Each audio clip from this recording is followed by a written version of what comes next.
Welcome to Whole Team Eats Podcast, a 24/8 media production. Ever wonder who trains your favorite athlete? Join Tim Miller as he takes a look at the behind-the-scenes training of professional and collegiate athletes. Tim connects with trainers, athletes, and others in the sports community to share their stories. This podcast is dedicated to highlighting the work of athletes and trainers to inspire action and build community. What's up, everyone? Welcome to Season 3 of the Whole Team Eats podcast. In Seasons 1 and 2, we sat down with several trainers and athletes to hear how they got to where they are today. Of the many success stories, there were many hardships and setbacks that show the passion many trainers and athletes endure along their journey. In Season 3, we kick it off with a young and ambitious trainer who is already working with professional athletes. In Episode 1 of Season 3, I sit down with Justin King, owner of Built Better. Growing up in Arizona, Justin was heavily involved with sports. During this time, one thing in particular that Justin gravitated towards was training. At a certain point, Justin knew that training is what he was passionate about and made it his mission to do everything that he could to launch his career in training.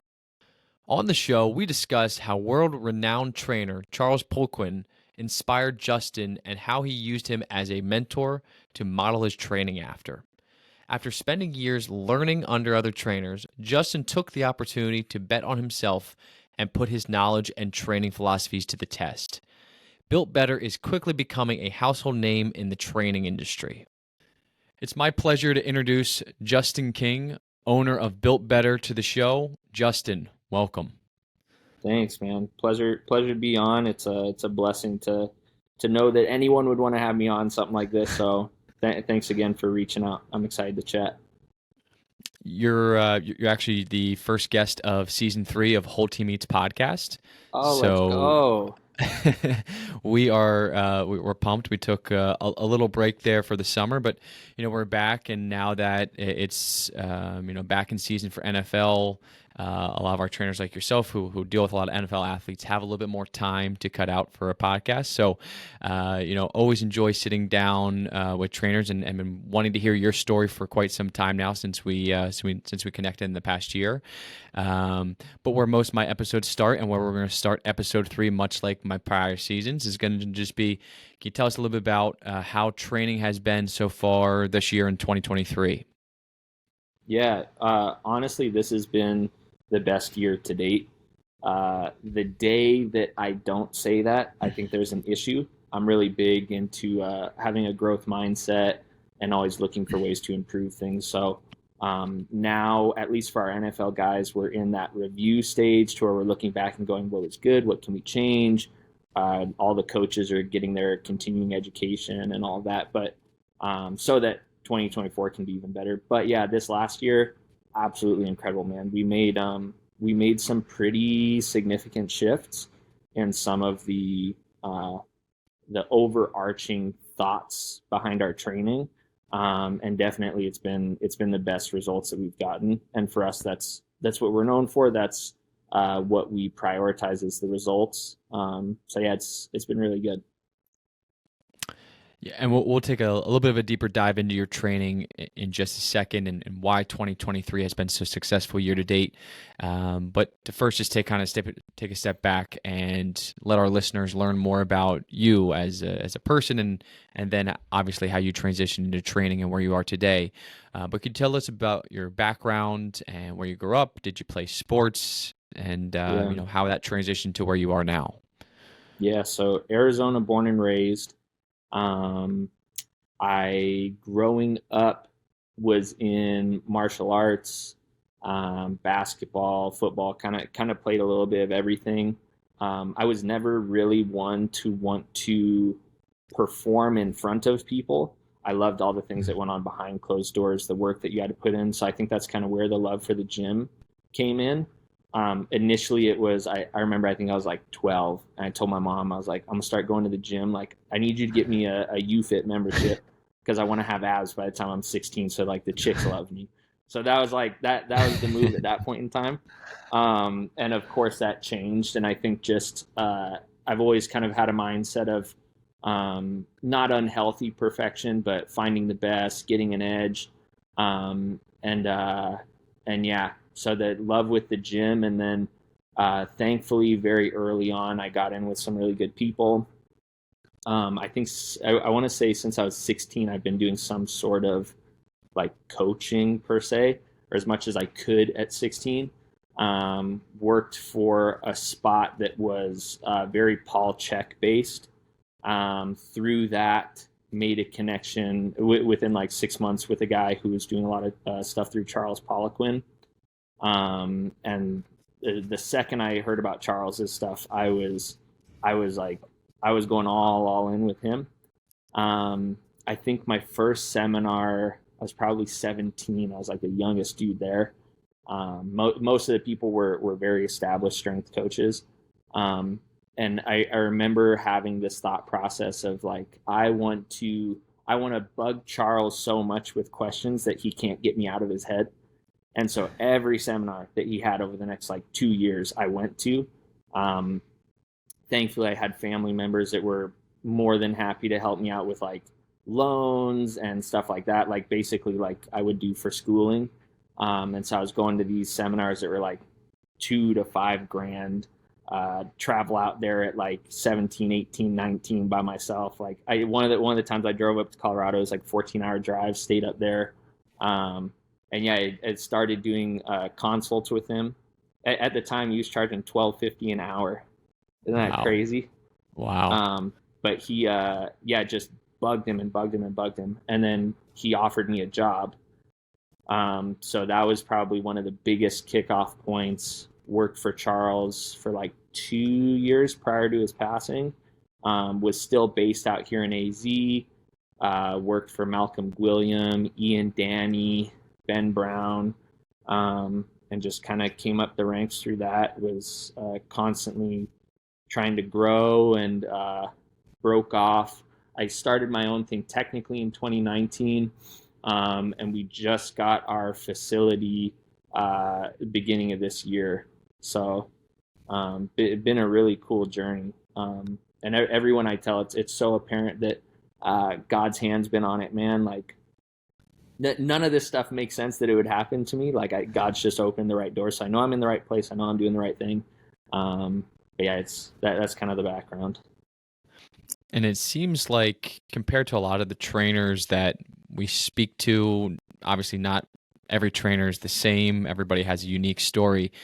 But from my perspective of the trainers we've spoken to at this point, it seems like you knew what you wanted at a very young age, earlier than most, right? At 14 years old or 13 years old, you wanted to be in the gym, and you fell in love with behind the scenes training, which here at 24/8, that's what we try to kind of bring to light, is not only what the athletes are doing behind the scenes for the months that they spend in the off season, but the people like yourselves, the trainers who are assisting them and guiding them throughout those off-season programs and kind of what you do. But from 16, 17 years old, you kind of knew this is the path you wanted to go down, and you took 100% of your energy. You had others believe in you and back you financially. So it does go to show that you didn't get here by mistake. It obviously was something that happened through your hard work and passion for training. And, really love to hear kind of, you've got to this point in 2019 and now have your own facility as of the beginning of this year. But can you tell our listeners a little bit about your training and why you're so passionate about it? Yeah. I mean, kind of like you said early on, I kind of knew what I wanted to do. I'm a big believer that all of us have gifts that we're given, and there's kind of areas that we fit into. So I think, I don't know, man. I think for me, I just knew that like I was good at it and I wanted to do it, and there were doors opened. Everything has just fallen into place. You know what I mean? I don't know if that answers the question or not. Yeah. But like what area of training? So some trainers are focused on strength training, others are speed, some are recovery. Like what is your area of focus when it comes to training? yeah, so our focus, I wouldn't say it's unique in any way, but we kind of specialize in all of that. again, so for Built Better, we're known for producing the best results in the industry. In order to do that, we have to know how to get someone stronger, how to get someone faster, how to get someone more explosive, how to get someone and rehab them, whatever it is. Our approach is looking at each individual athlete, seeing what are the things specific to them that are needing to see an increase in performance, and then doing that. So I wouldn't say that we're like the strength guys or the guys who are known for verticals or the guys who are known for whatever. Like, it's just the athletes who come in, they have a problem and we solve the problem. You know what I mean?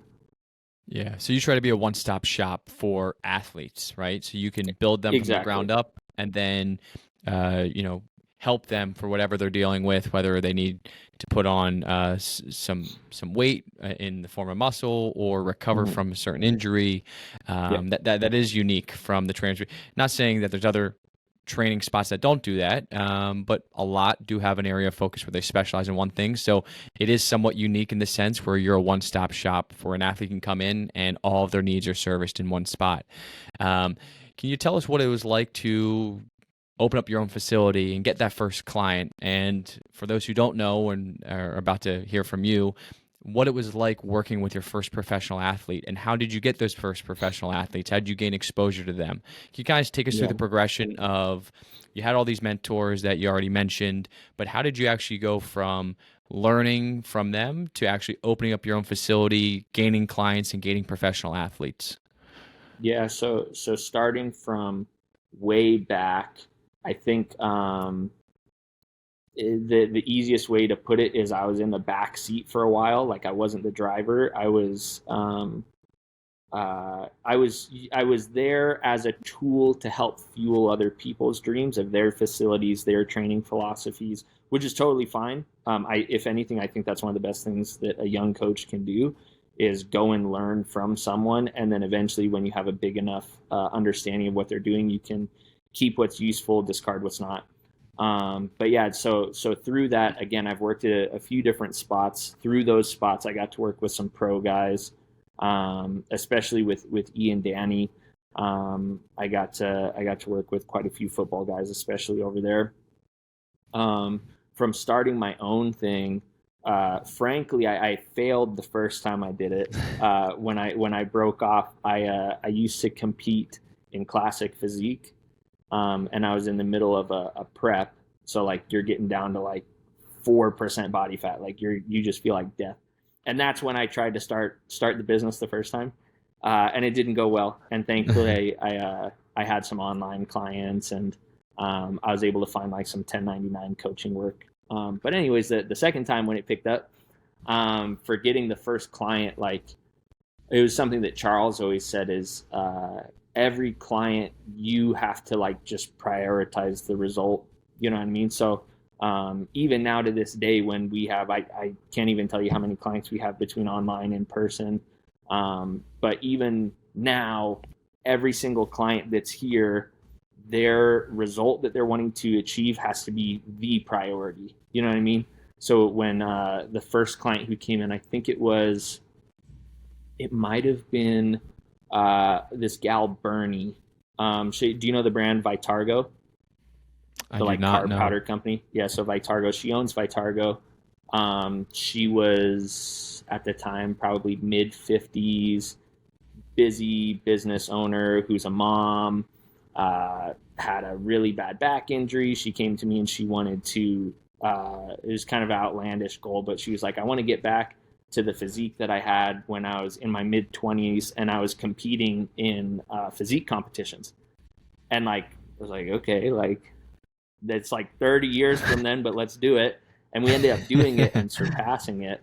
But that first client, like, there's no fancy marketing that you can do. There's no cool offer that you can give. It has to be result driven. At least that's what I've been brought up on. And so that result then turns into 2 more clients coming. And I do the same thing, outlandish goal or just crazy timeline or whatever it is. And we get them that result, and then that expands, and then it expands, and more and more and more and more and more.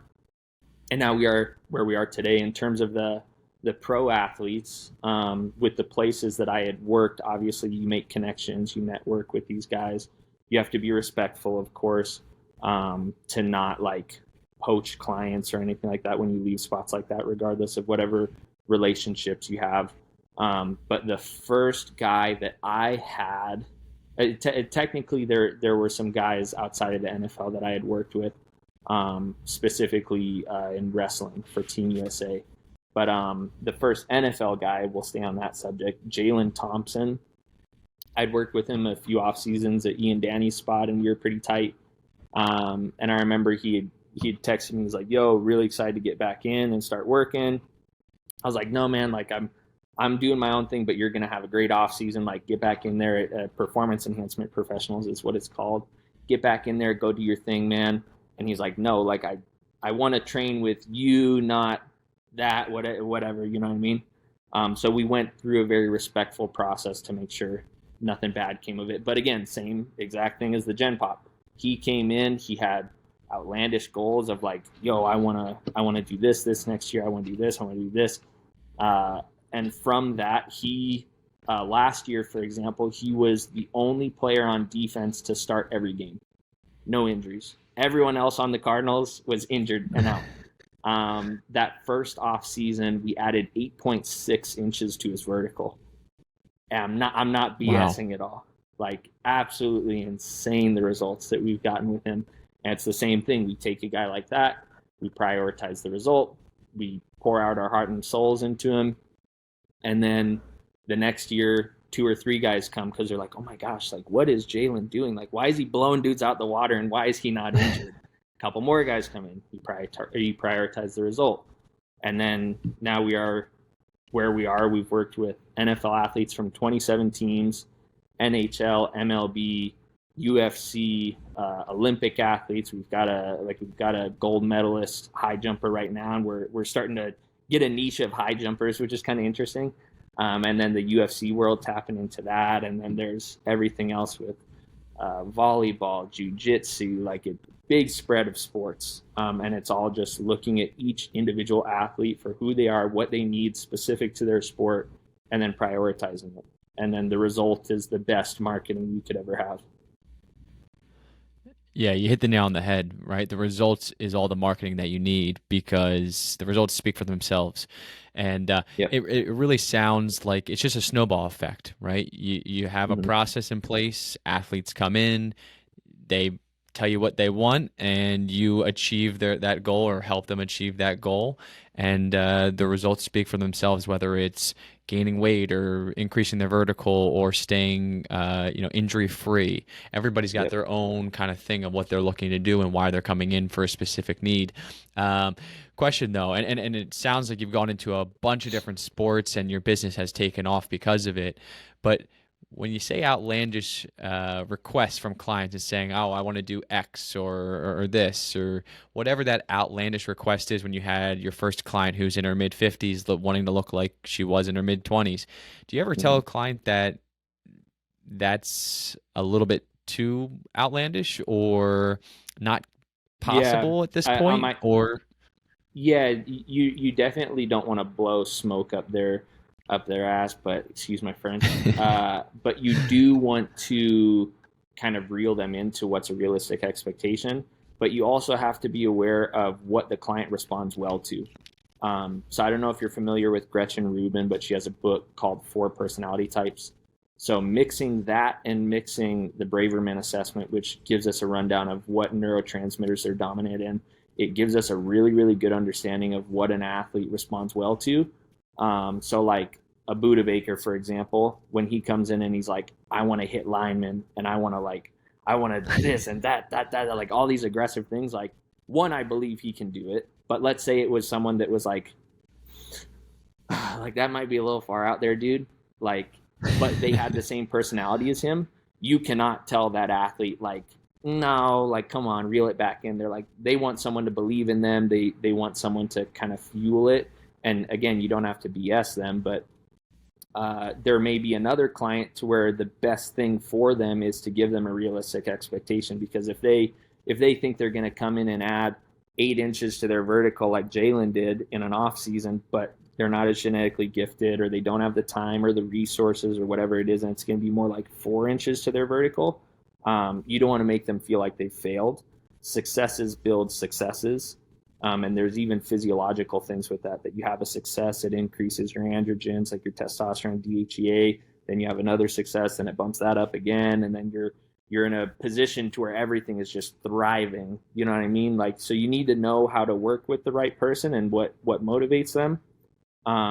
But for the most part, yeah, like we're not lying to any client about what they can achieve, and we help set a realistic expectation. I love that. I think that should be your new slogan: "Successes build successes." That's Yeah, there you go. built better AZ successes. No, but that's the truth, right? And there's different personality types, and I think tempering expectations and kind of showing clients here's what to expect from us, but at the same time, here's also what's reasonable to expect from us at this, kind of on the same time. So.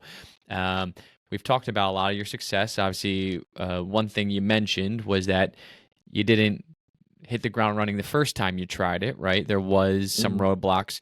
Can you talk about some setbacks? Obviously, COVID was a big one, right? Kind of before you got started or right in the middle. But what kind of roadblocks and what hurdles did you hit when trying to open up your own facility? Yeah, so for opening the facility, there's definitely lots of things that come up. It is interesting though, kind of looking back to see what were the roadblocks or like the negatively associated things in my head. Like, it's hard to think of things because I've viewed everything as an opportunity or just like a shift, like God being like, I'm trying to go this way, and he goes, nope, like closed door, I want you to go this way. It's like, okay, that's fine, like I'll just listen. So there are things though, like I remember last year, or when was it? 2 years ago, we were trying to get things set. At the time, I was going to potentially go in with a business partner. Stuff came up, and it didn't end up landing. And I mean, in a situation like that, again, like I feel like it's hard for people to truly understand what I'm saying, but I hope it comes across genuine. Like, anytime there's been a setback, I just trust that there's a greater plan, and I trust that it's like, okay, like it's because there's something better. Like, there's no reason to get hung up on any failure or anything like that. And they can't all be viewed as failures, more learning opportunities. But more recently, it was trying to get equipment ordered, and like Atlantis at the time, they had like a 6-month lead. So trying to time that, trying to time the floors, trying to time everything with like, I think we ended up getting the floors and the equipment in the Sunday before our first athlete came in that Monday. So it's like, oh my God, dude, it was nutty trying to get everything set. But again, like we're here, we're operating. So like, I don't really look back at anything and be like, man, like I wish that didn't happen, or that was a failure. Like you just have to have like this gritty mindset of like, I'm going to bang my head into this wall until it busts down. Like, it's going to happen, or like God's going to tell me, no, bang your head into this wall instead. Like, you just got to go. Like, you have to be relentless with it. You have to know exactly what you want. And then the failures are just adjustments. Yeah, I think for where you are today, it's evident that you got there by your mindset, right? And you have a very optimistic outlook on not just training, but life in general. So I think that's important, not only in training, but people also forget that trainers in most cases are also small business owners, right? So you need to not only do what you do really, really well, which is training, but you also need to, on the fly, and a lot of trainers do this as well, is become a successful business owner simultaneously. So it seems like you've done that very well. You've learned from some of the best, but even learning from the best and doing it yourself is completely different. So, you can only learn so much, but once you have to put that plan into action, there's a lot of different roadblocks and hurdles you had to overcome, which speaks volumes to where you are today. A lot of the success that you had is from the hard work that you built up and really putting yourself in position to be successful with general pop clients, and then all the way to athletes in the NFL, and obviously that snowballed to athletes of a variety of sports, even what was it, the high jumpers, or Yeah, high jumpers. you'll find stuff like that as well. So you did mention, and I just want to say, because we are in football season now, you mentioned that you work with NFL athletes, a lot of them being in Arizona because that's where you're located. So you work with a lot of the Arizona Cardinals. And one name you brought up, Budda Baker, being from Philadelphia myself, that's a name we've heard kind of tossed around here in trade rumors, and he is one of the best, if not the best, safety in the league. So when you say he has these ambitions to hit linemen and do all these things, from his play, we believe it, right? He's one of the most talented safeties. He has an aggressive style of play, and that is, speaks volumes to you as a trainer for somebody of his capabilities and of his, kind of stardom at this point, to pick you as his trainer. So what is it like? Do you feel pressure in training somebody as big as Budda, or there's a host of other athletes kind of on his level that you train as well, but that's the one that sticks out in my mind. Do you find pressure as far as training somebody, or is every client the same to you? No, of course, everyone comes with their own pressure, and considering that we take the results as seriously as we do, you can argue that in a way it's all similar. But most definitely, man, like I think if I think if we didn't feel pressure when we work with some of these pros, like, then there's an issue. We're not taking it seriously enough. We're talking about. I tell my coaches all the time, like, that when we're manipulating tissues or we're doing a movement or whatever, like, that's a $10 million leg. Like, don't screw it up. That one leg right there, that's a $10 million leg. Like, it is very serious. And these guys have gotten to where they are from hard work and a lot of sacrifice. And so, like you said, to know that they trust us to get them to that next level, and to kind of oversee a lot, especially being the one-stop shop that we are. There's a lot that we oversee when we're working with them. Like, there's a ton of pressure with that, especially when it comes time to, like, see them actually roll, and they're playing in their games, or guys have meets or fights or whatever it is, and you're watching and you're like, the amount of anxiety that you have is absolutely unreal. But it's one of those things, like, I wouldn't change it. I definitely wouldn't change it, and I'm appreciative to have that pressure. I think it was that's going back to the bodybuilding world. I thought it was going to be a different athlete. I think that's Chris Bumstead that says pressure is a privilege. So I'm privileged to have that pressure, actually. Yeah, I when it comes to athletes of that level, I think everybody should feel some type of pressure just to keep them at the top of their game. But obviously, they trust you, and you've done a great job. And we're excited to see kind of where those athletes end up in their respective sports and how they perform. Yeah. As we start to kind of wrap up here, what is the future of Built Better? Like, where do you envision Built Better going in the next year, 5 years, 10 years? Like, do you have a roadmap of what you want it to become, or is it kind of where you see it topped out as of right now? Yeah, no, there's so much more to Built Better that I can't even, like, wrap my head around it fully. 3 years ago, I wouldn't have thought that we would be where we are now, and so I can only imagine what's going to happen from here. I think regardless of where we go, there is a vision of being the epicenter of results. So most importantly, that being the professional and the upcoming professional athletes. That's predominantly who we cater to, but having it be something that's known in the industry, that, like, hey, if you're serious about getting a big result, if you're serious about doing anything in regards to increasing your performance or getting back into something or rehabbing an injury or whatever it is, there's one spot you should go to. If you're actually serious about it, you go to Built Better. So I know that'll stay constant. It'll just spread more. You know what I mean? Like I've said, over the last few years, we've branched into a lot more than just football. So it's becoming apparent, and it's just a matter of time before the results spread enough to where it's like it's universally known. Locations, we're looking at having multiple locations. We're looking at branching into different sectors of the business other than just training. Because, for example, with all of our athletes that come in, they get Cyrex food sensitivity tests done. There's a blood panel that I built out. They get tissue work. They get this, that. They get everything that they need to get to their result that they want. And some of those things we outsource right now just because our current facility cannot house it, or like we don't have a medical practice where we can do some of those things. So expanding into that to where we have those capabilities to where an athlete can come in and everything from their training to their medical side, all the way to like their wealth management side can all be done under one roof. And just make it something that more than just getting them the result and seeing the change in their career, like seeing a life change in them. I'm a big believer in me using the gifts that I have to impact lives so that they can impact lives. So I see it going in that direction. I don't know exactly what that looks like.